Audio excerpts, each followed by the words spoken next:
Sabe, geralmente, quando a gente pensa num prédio bem imponente, tipo um edifício histórico, existe aquela presunção inabalável de solidez, né? Com certeza. Ninguém acorda de manhã e vai checar as fundações do prédio antes de tomar um café. Exato, a gente apenas confia que o concreto tá lá. Mas imaginem a seguinte situação: o síndico desce até a garagem, liga a lanterna e percebe que as pilastras principais de sustentação simplesmente desapareceram. Nossa, Pois é, elas foram removidas anos atrás, silenciosamente, e o prédio todo continuou funcionando por puro hábito. tipo uma ilusão sistêmica, né? Todo mundo operando sobre o nada, sustentado apenas pela inércia. Exatamente essa sensação ao ler a decisão recente do Supremo Tribunal Federal que a gente vai analisar hoje. Sejam bem-vindos a mais um episódio da série Notícias Jurídica dentro do nosso mergulho profundo diário. É muito bom estar aqui de novo para destrinchar isso. E o documento de base de hoje é fresquinho, assinado ontem, dia 16 de março de 2026, pelo ministro Flávio Dino, no STF. É o Agravo Regimental na Ação Originária 2870. Um nome técnico e longo, mas que traz um impacto gigantesco. Gigantesco. A nossa missão hoje é analisar essa decisão histórica que pode acabar de vez com uma das práticas mais controversas do judiciário brasileiro, que é a aposentadoria compulsória como punição para juízes. Sem dúvida. É um tema que sempre gerou um desconforto enorme na sociedade, né? Sim. Mas olha, antes de entrar nos detalhes, eu preciso fazer uma ressalva importante para quem nos escuta. Os documentos que a gente vai analisar mencionam acusações graves envolvendo favorecimento a grupos políticos e policiais militares. Certo, é importante pontuar isso. Sim, e fica estabelecido que o nosso programa não toma partido, a gente não julga o mérito dessas acusações políticas ou institucionais. O objetivo é reportar estritamente o que consta nos autos do processo para fins de análise jurídica. Perfeito. A gente está aqui para olhar o motor do sistema, as engrenagens da lei, e não para atuar como tribunal, claro. Isso aí. Então vamos lá. A origem de todo esse imbróglio legal acontece no Rio de Janeiro, mais especificamente com o juiz identificado pelas iniciais MBB, que era o titular da Vara Única de Mangaratiba. Aham. O caso todo ganha atração quando o Tribunal de Justiça do Rio de Janeiro, o TJRJ, começa a fazer inspeções. E eles aplicam diversas punições ao magistrado por causa de uma série de atitudes bem complicadas. Eram acusações bem variadas, né? Muito. A lista incluía desde morosidade excessiva e retenção de processos até coisas mais graves, tipo a liberação irregular de bens que estavam bloqueados, e isso sem sequer ouvir o Ministério Público. Caramba! E tinha aquela questão das liminares também, não é? Pois é, os autos descrevem a concessão de liminares que favoreciam policiais militares, alguns inclusive descritos ali como supostos milicianos, e o detalhe, esses policiais nem moravam na comarca dele. Nossa, isso chama muita atenção. E o que mais me marcou na leitura foi aquela acusação sobre o uso de uma sigla física. A sigla PM, exato. Sim, havia acusação de uso irregular da sigla PM, anotada na capa dos processos para tipo uma identificação prévia de quem estava envolvido. É um conjunto probatório muito pesado. E por conta dessas ações, o TJRJ foi aplicando penas crescentes ao juiz, até que culminou em não apenas uma, mas 2 penas de aposentadoria compulsória. Ok, vamos desempacotar isso porque a gente precisa traduzir essa punição para o mundo real. Vamos lá. Imaginem um árbitro de futebol que é pego supostamente apitando a favor de um time específico.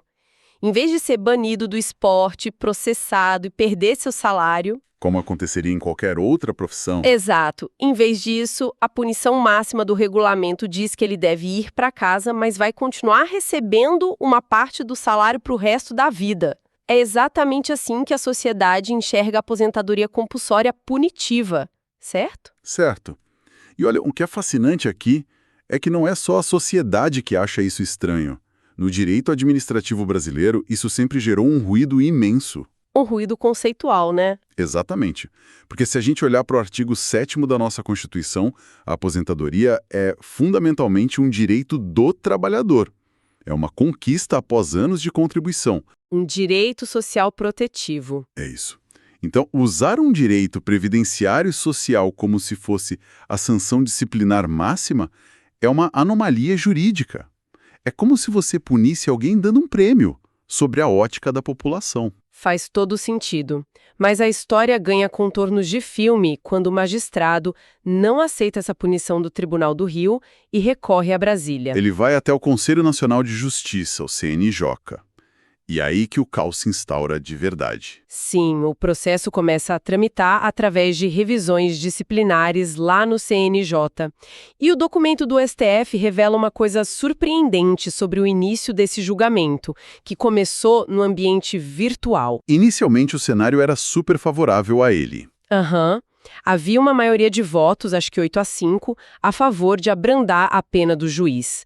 Eles queriam mudar para apenas uma censura ou colocar o juiz em disponibilidade. O argumento dessa maioria era que faltavam provas de dolo, ou seja, da intenção de cometer o ilícito. Para eles era apenas um caso de desorganização cartorária grave. Mas aí acontece uma revolta digna de novela. Uma das conselheiras faz um pedido de destaque. Que é aquele mecanismo que tira o julgamento do ambiente virtual e joga para o plenário presencial, né? Isso, ela puxou o freio de mão. Só que, no meio desse caminho entre o virtual e o presencial, o regimento interno do CNJ simplesmente mudou. A famosa Resolução 536 de 2023. E as regras mudaram com a bola rolando. Exatamente. E a consequência foi que os votos de conselheiros que já tinham se aposentado ou que o mandato tinha acabado foram sumariamente anulados e desconsiderados. Eles apagaram o placar que era favorável ao juiz. Pagaram tudo. Um novo quórum com os membros novos que assumiram as cadeiras, votou tudo de novo, reverteu a decisão e manteve a aposentadoria compulsória. Um verdadeiro tumulto procedimental, nas palavras do próprio ministro Flávio Dino. Mas espere um pouco. Eu gosto de bancar advogado do diabo aqui. Se um conselho ou um tribunal está debatendo um caso complexo, não é perfeitamente normal que as regras internas evoluam ou que novos membros tragam novas perspectivas porque o ministro considerou isso ilegal? Se conectarmos isso ao quadro geral do nosso sistema, a resposta é a segurança jurídica e o devido processo legal. Você não pode aplicar uma regra nova para anular um ato processual válido que já aconteceu no passado. Ah, entendi. E tem um detalhe letal aí. O documento do STF cita expressamente a ADI 5399 do próprio Supremo. Essa ação direta de inconstitucionalidade já tinha determinado que votos de ministros ou conselheiros aposentados, em sessões virtuais, devem obrigatoriamente ser preservados. Nossa, então o CNJ simplesmente ignorou uma ordem do Supremo. E ignorou. Eles criaram incerteza, contradições e uma mudança de placar totalmente artificial. E esse erro processual, por si só, já seria suficiente para o STF anular todo o julgamento do CNJ e mandar fazer de novo. Mas a gente sabe que o ministro Flávio Dino não parou por aí. E aqui é que a coisa fica realmente interessante. O grande ponto de virada do documento. Sim. Ele foi muito além da questão processual de anular voto. Ele encontrou algo escondido no texto da Constituição que muda tudo. Ele apontou que desde 2019, aplicar a aposentadoria compulsória não é só estranho ou moralmente questionável. É inconstitucional. Inconstitucional. A evidência no documento é cristalina. Ele faz uma comparação direta sobre a Emenda Constitucional 103 de 2019, que a gente conhece como a reforma da Previdência. Exato. Se você pegar a Constituição antes de 2019, o artigo 93 e o artigo 103b, eles diziam expressamente que o CNJ podia determinar a aposentadoria com subsídios proporcionais como punição. Tava lá com todas as letras, mas depois da emenda 103, o texto sumiu. Essas palavras foram literalmente deletadas da Constituição. É um silêncio eloquente, como chamamos no direito. É como se o legislador tivesse atualizado os termos e condições do judiciário e silenciosamente tivesse deletado o produto principal da prateleira de punições. E ninguém tinha percebido até agora como isso funciona tecnicamente. A fundamentação que o Dino traz é brilhante. Ele se baseia nas lições do jurista alemão Konrad Hesse. A ideia é que o poder judiciário não pode restringir ou ignorar a liberdade de conformação do poder legislativo. Aham. Nas próprias palavras do ministro, transcritas lá na fonte, se não há palavra desprovida de sentido semântico na Constituição, o mesmo se pode dizer em relação às supressões. Ou seja, se o Congresso teve o trabalho de ir lá e apagar a palavra aposentadoria, é porque eles queriam acabar com a aposentadoria. Exatamente. Aplicar uma punição que foi extinta pelo poder constituinte derivado, que é o Congresso, é uma violação gravíssima. A punição legalmente deixou de existir há anos. Meu Deus. Então, o que tudo isso significa na prática? Porque cria um vácuo assustador, não é? Se a aposentadoria compulsória não existe mais como punição, o que acontece com os juízes que cometem crimes ou infrações gravíssimas? Eles ficam impunes? É aí que a decisão traz a solução para esse vácuo. O documento anula o julgamento caótico do CNJ e manda eles julgarem o juiz MBB do zero, só que agora com novas regras. Tá, e quais são os caminhos possíveis agora? Bem, se o CNJ achar que o juiz é inocente, ele é absolvido, normal. Se eles acharem que foi uma infração média, tipo desorganização, aplicam uma punição válida que ainda exista, como censura ou disponibilidade. Certo. Mas e se confirmarem aquelas infrações extremas que o Tribunal do Rio descreveu? Se a gravidade for confirmada, o novo paradigma determina que a punição tem que ser a real perda do cargo, demissão mesmo, sem salário e sem a tal aposentadoria especial. Mas espera aí. Como isso funciona? Porque os juízes têm aquela garantia constitucional fortíssima que é a vitaliciedade, né? O CNJ não pode simplesmente mandar o RH demitir um juiz. Isso levanta uma questão importante, de fato. Devido à vitaliciedade, um conselho administrativo não pode demitir um juiz com uma simples canetada. É aí que a solução do Dino usa o princípio do paralelismo das formas. E como isso roda no dia a dia? Se o CNJ decidir pela perda do cargo, eles não demitem diretamente. Eles devem acionar a Advocacia Geral da União, a AGU. Entendi. A AGU entra em cena. Isso. E a AGU, por sua vez, vai entrar com uma ação judicial diretamente no próprio STF, baseada no artigo 102 da Constituição. No fim das contas, somente o Supremo poderá bater o martelo final e retirar a toga do magistrado de forma definitiva, respeitando o rito judicial. Traduzindo isso para a nossa audiência, a importância prática disso é monumental.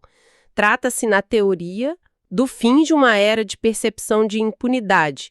O dinheiro dos impostos de quem nos escuta não seria mais usado para bancar aposentadorias precoces de servidores punidos por má conduta grave, se esse entendimento se firmar, né? Com certeza.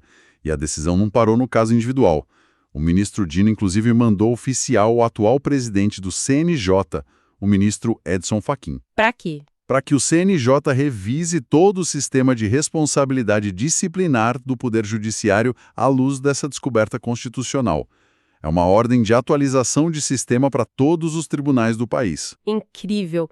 Então, fazendo um balanço rápido do que a gente viu hoje, em um único documento, nós vimos a anulação de um processo disciplinar caótico e, mais importante, a declaração da morte clínica da aposentadoria compulsória como punição no Brasil. Inaugurando a era da ação judicial para a perda definitiva do cargo. Mas olha, eu não posso encerrar esse episódio sem trazer um pensamento provocativo. Uma reflexão que não estava explícita no texto da decisão, mas que é a dedução lógica de todo esse debate. O que você tem em mente? Pensa comigo, se a Emenda Constitucional 103 extinguiu a aposentadoria punitiva lá no final de 2019, e nós estamos em março de 2026, o que vai acontecer com todos os outros juízes e magistrados espalhados pelo Brasil todo que foram punidos com aposentadoria compulsória nesses últimos 6 anos? Nossa, é uma bomba relógio. É. Será que todos eles vão bater a porta do STF amanhã exigindo a anulação das suas penas? Dizendo tipo, olha, eu fui punido com base numa regra que não existia mais. Será que vão pedir a devolução das suas varas e tribunais baseados nesse precedente de ontem? Olha, o vácuo legal que se abre agora para o passado recente é gigantesco. Vai ser um desafio tremendo para a segurança jurídica lidar com essas revisões. Exatamente. A fundação sumiu e agora a gente vai ver quem vai tentar reconstruir o próprio prédio. Bom, eu quero agradecer demais pelas tuas explicações e pela parceria na análise de hoje. Eu que agradeço, é sempre um prazer destrinchar esses temas complexos. E para quem acompanhou a gente até aqui, fica o nosso convite de sempre. Continuem questionando as engrenagens do nosso sistema de justiça. A gente se vê no próximo Mergulho Profundo. Até lá!